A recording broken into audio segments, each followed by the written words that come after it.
नमस्कार दोस्तों राजस्थान का एक ऐसा गांव जहां कोई भी अपने पलके नहीं झपकाता।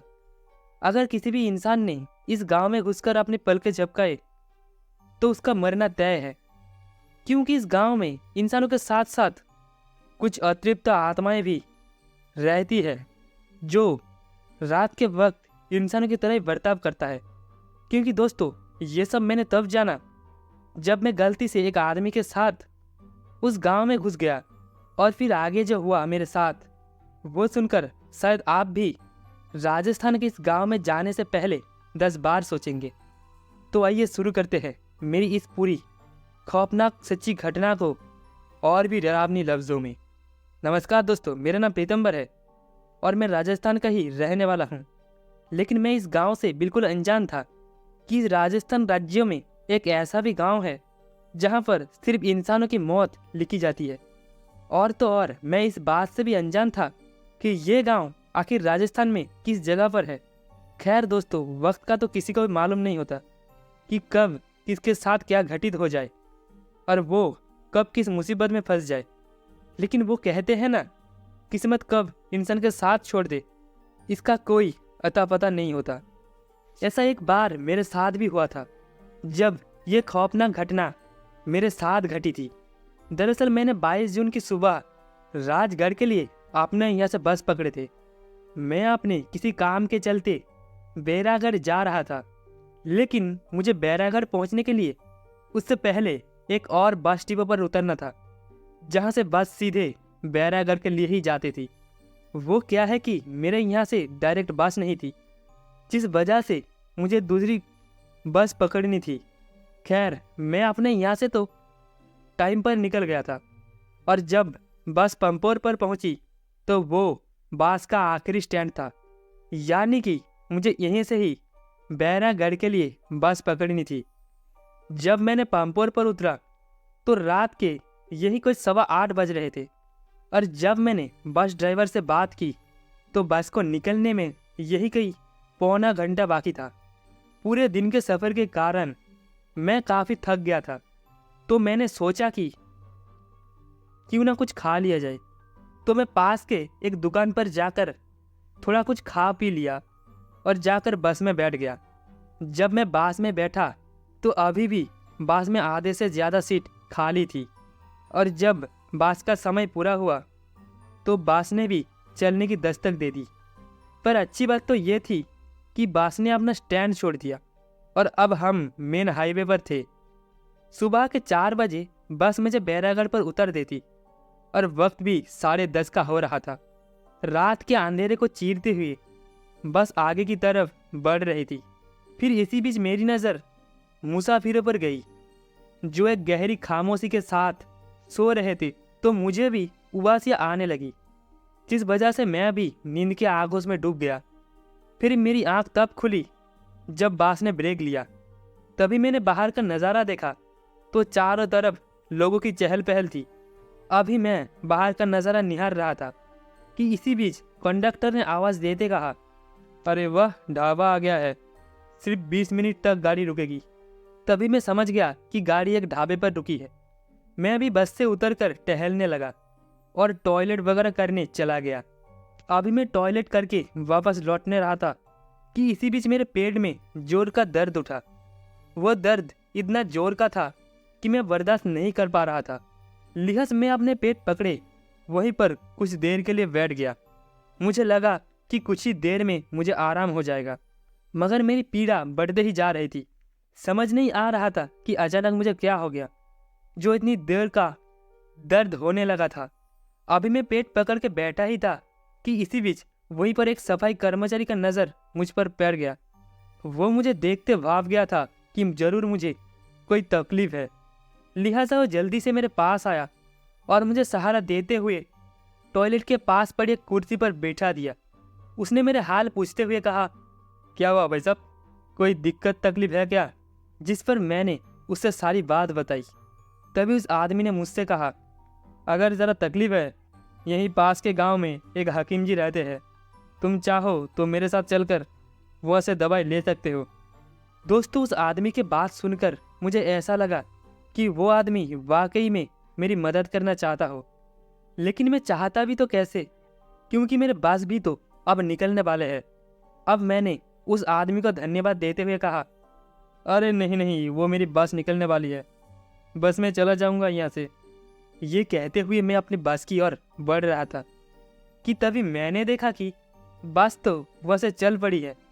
इससे पहले मैं बस तक पहुँचता कि बस ने रफ्तार पकड़ ली और बस वहाँ से 9-2-11 हो गई। मैं वहीं पर दर्द से छटपटा चिल्लाता हुआ रह गया, पर बस नहीं रुकी।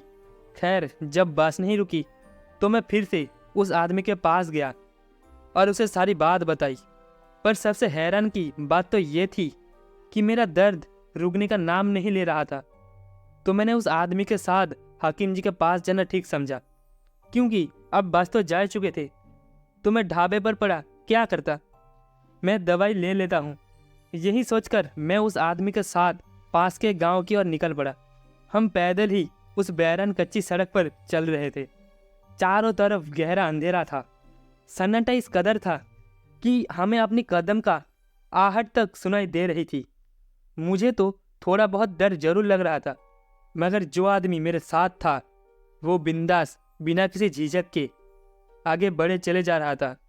फिर तकदीरन आधे घंटे तक पैदल चलने के बाद हम उस गांव के पास बने एक तालाब के पास पहुंचे, और जैसे उस तालाब के पास पहुंचे कि तभी मैंने देखा कि उस आदमी की आंखें फैली हुई थी, यानी वो आदमी पलकें नहीं झपका रहा था। ये मेरे लिए एक बड़ी हैरानी वाली बात थी, क्योंकि ऐसा मैं अपनी ज़िंदगी में पहली बार देख रहा था कि कोई इंसान पलकें नहीं झपकाए।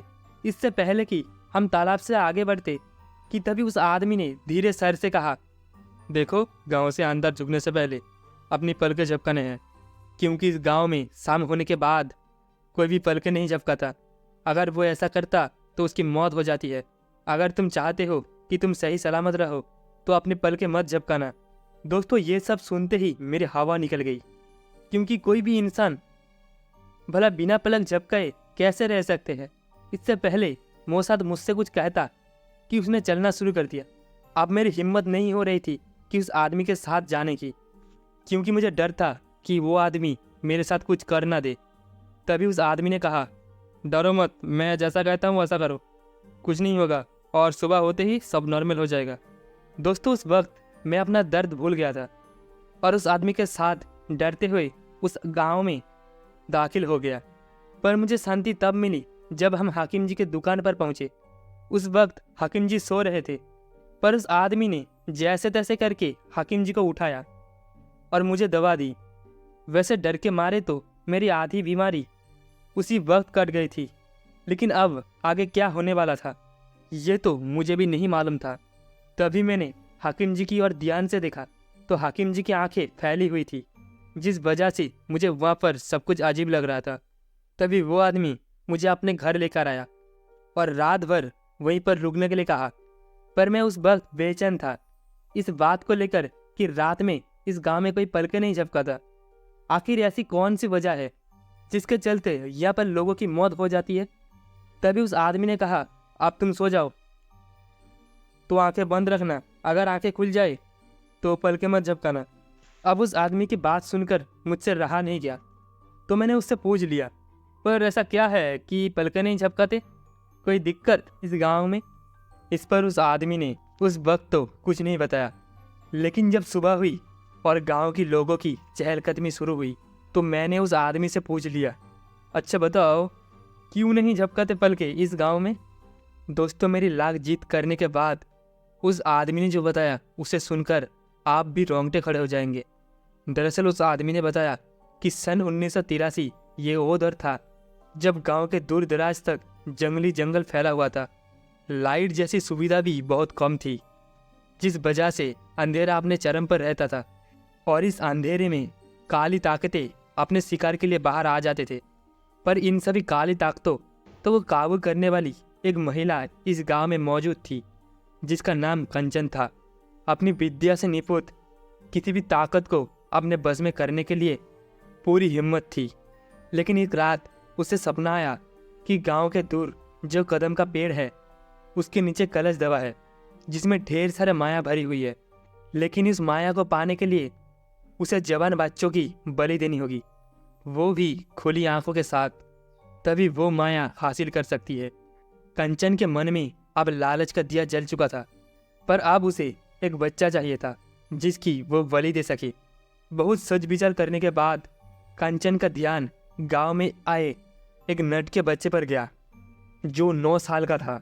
शनिवार के रात कंचन उसी बच्चे को अपनी तंत्र विद्या से बस में कर लिया और ठीक आधी रात को उस कदम के पेड़ के पास ले गई और उसकी बलि दे दी। कंचन को वो कलश तो मिल गई, लेकिन उसको मालूम नहीं था कि ये काली माया उसके लिए अभिशाप बन जाएगी। ठीक 13वें दिन जब कंचन सो रही थी कि तभी उसे एक बच्चे की आवाज़ सुनाई दी, पर जब वो उठे तो वहाँ पर कोई नहीं था, पर वो आवाज़ लगातार आ रही थी, जिस वजह से कंचन उस आवाज़ के पीछे पड़ गई, ये देखने के लिए आखिर कौन है जो इतनी रात को मुझे पुकार रहा है। कंचन उस आधी रात में उसी कदम के पेड़ के पास पहुंच गई और जब उसने ध्यान से सुना तो वो आवाज़ उसी जगह से आ रही थी जहां पर वो माया का कलश गड़ा हुआ था।